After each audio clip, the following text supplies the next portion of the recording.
Bonjour à tous et à toutes, bienvenue sur ce championnat de Ligue Auvergne-Rhône-Alpes avec Ludo au commentaire. Bonjour à tous, bonjour Philippe, on est à Pierrelatte, lac de Pigne Doré, température extérieure agréable, température de l'eau à 20,7, les combinaisons sont autorisées pour l'événement.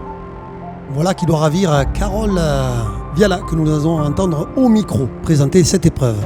L'objectif, c'était vraiment de faire un événement qui soit que pour les jeunes, les 12-18 ans, faire qu'ils aient leur épreuve à eux, qu'ils soient mis en valeur, qu'ils soient mis en avant dans les médias. Voilà, ils sont là, ils sont bien là, les jeunes de la Ligue Auvergne-Rhône-Alpes, sourire aux lèvres, et ça va partir fort. Avec la première course, les benjamines et les minimes qui vont s'élancer pour 500 mètres de natation, 2500 mètres de course à pied. Et pour le moment, c'est Amy Claret qui sort en tête, la minime en temps 8 minutes 45. Derrière, c'est Emma Perron de Valence et Erin Pinet de Vichy Triathlon qui complètent le podium à la sortie de l'eau.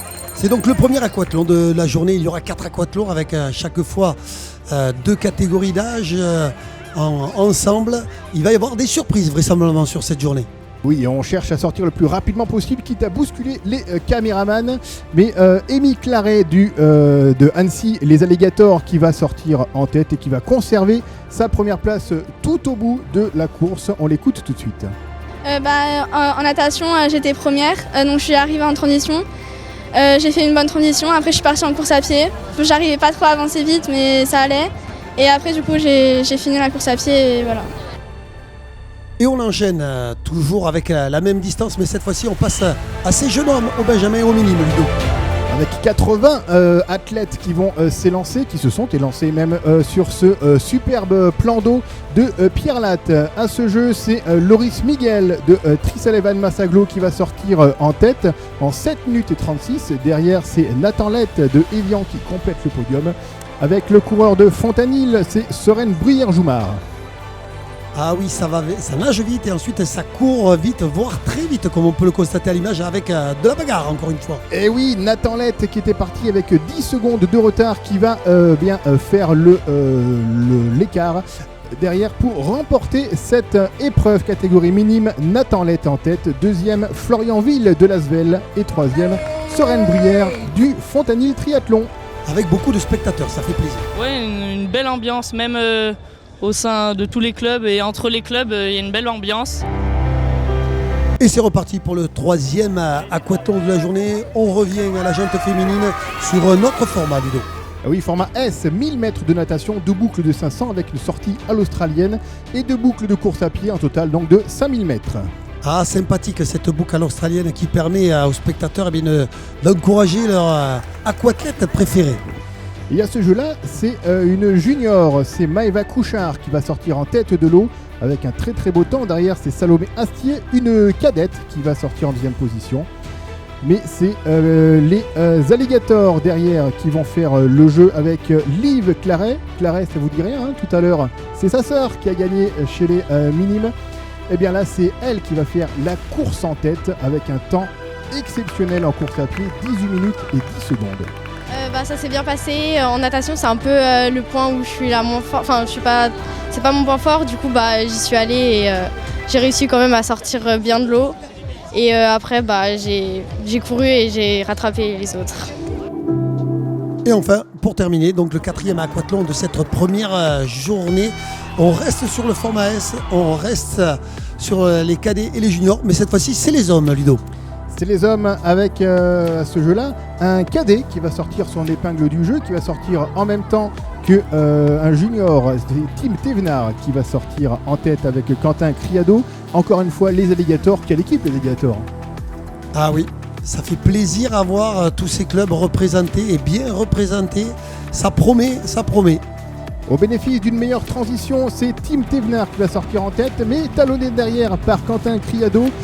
Quentin, malheureusement, qui ne réussira pas à suivre le rythme de Tim, qui va faire un superbe temps à course à pied. Il va s'imposer logiquement, lui, le cadet, qui va s'imposer dans cette course cadet junior. Ouais, très sympathique. Moi, j'aime bien venir à cet endroit. Ça fait plusieurs fois que je fais ce triathlon ou aquathlon. Ça change d'année en année. Mais ouais, franchement, moi, j'adore. Super bon. C'est qu'un soleil aujourd'hui magnifique.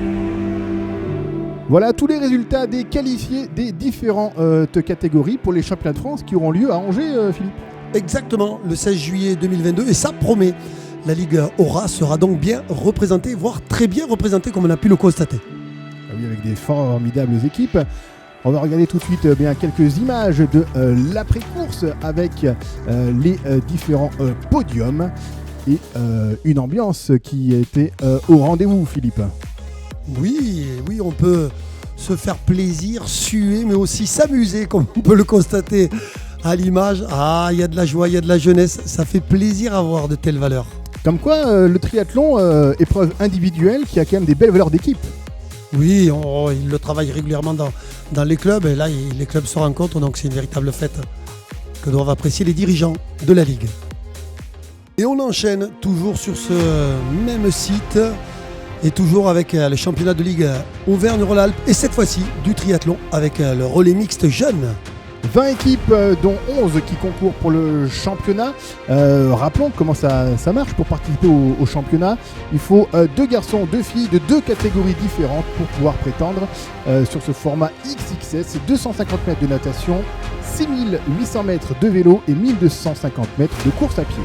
Voilà, il a donc fallu faire des choix stratégiques pour les coachs pour savoir qui allait représenter le club, et ça part fort encore. Fort avec logiquement les Open qui vont sortir en tête, puisqu'ils ont le droit de placer des garçons où ils veulent, et on place du coup les meilleurs pions pour se montrer un peu à l'image. Ils ont tout à fait raison. Voilà, et derrière on retrouvera donc les féminines qui elles participent au relais mixte, on vous l'a dit, avec le titre régional en jeu.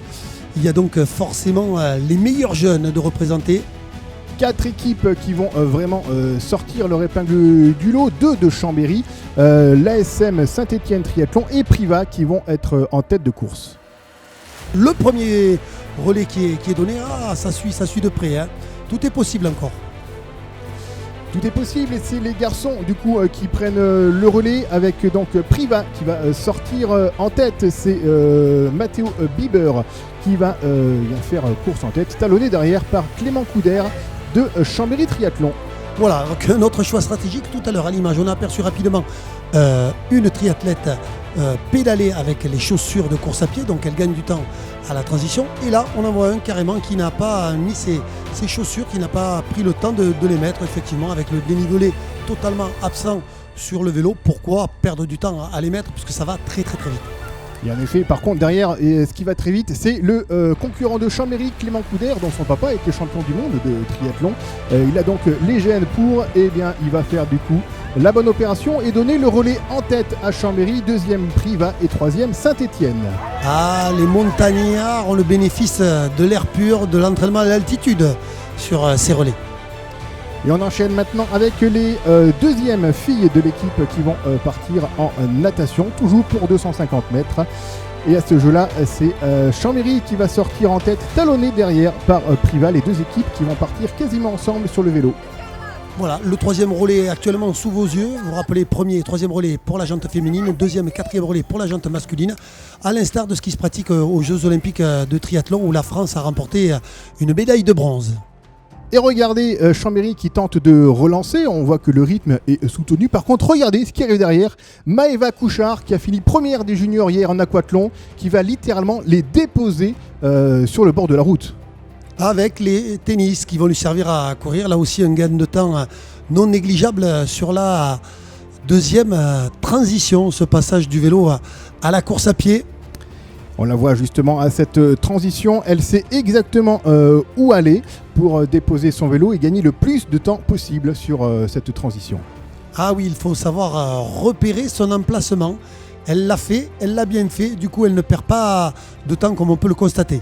Et par contre, ce ne sera pas la même, vous allez voir, pour la concurrente de Chambéry. C'est Charlotte Abello qui a un peu de mal à trouver son emplacement, puis enfin repartir talonnée derrière par Candice Grandjean de Priva. Elles ont à ce moment-là plus d'1 minute 40 de retard sur Maëva Couchard. Ah oui, un sacré écart au regard de la distance à réaliser. Et elles vont donc dans quelques instants passer le dernier relais. Maëva Couchard, donc seule en tête, qui va pouvoir donner tranquillement le relais au minime Tony Perrin, qui a fini 24e hier sur les épreuves, qui a donc une large avance pour finir le travail, entre guillemets. Ah oui, il y a de la motivation derrière. Il y a de la motivation. On regarde au loin le concurrent qui est devant. On ne désespère pas malgré des écarts assez consistants. Oui, vous l'avez vu, c'est Priva qui est passé en deuxième position devant Chambéry, qui sont au coude à coude pour la deuxième et troisième place, puisque Tony devant fait le travail et sort logiquement de l'eau en tête avec 1 minute 20 d'avance. À des transitions là aussi travaillées. Par contre, la position là, elle n'est pas très aérodynamique. On peut le constater. Il y a un travail à faire peut-être. Tony vous remet en course à pied qui, en même temps, il avait de l'avance. On va dire qu'il peut se le permettre. Allez, on va dire ça. On va être généreux. On essaiera de savoir ce qu'en pense le coach néanmoins. On lui posera la question au championnat de France. Tony donc qui est en avance, vous l'avez vu derrière, c'est Gaspard Régnier de Priva qui passe la transition en deuxième position et Chambéry en troisième, mais c'est finalement donc Saint-Etienne qui passe la ligne d'arrivée en tête et derrière Chambéry en course à pied qui fait le retard et qui met 6 secondes à Priva qui finit donc sur la troisième marche du podium. Superbe course. Voilà, avec le nom des triathlètes composant les équipes du podium de ce relais mixte Jeune Ligue Aura. Et oui, et regardez cette équipe de Montélimar qui a passé son dernier relais alors que le premier était déjà arrivé. Courage à eux et félicitations. Mix, alors comment s'est passée la course ? Eh bien écoute, très bien. On a une bonne équipe et tout le monde a fait le taf. Non, c'était une belle performance parce qu'on a réussi à remonter sur la fin alors que c'était pas gagné et l'équipe devant est plutôt loin, donc c'est déjà franchement top. Ça s'est bien passé, la natation, j'étais un peu stressé. On a eu beaucoup de participants sur l'aquathlon d'hier, un peu plus mesurés aujourd'hui sur le triathlon avec une formule extrêmement sympathique et puis surtout des jeunes qui se sont éclatés, des vraies courses avec un esprit sportif marqué. Et à côté de ça, une fois que la course est finie, on arrête de se prendre au sérieux et on se fait plaisir. Philippe, on peut dire qu'on se donne rendez-vous donc à Angers pour les finales. Avec grand plaisir, Ludo, en espérant revoir autant de sourires.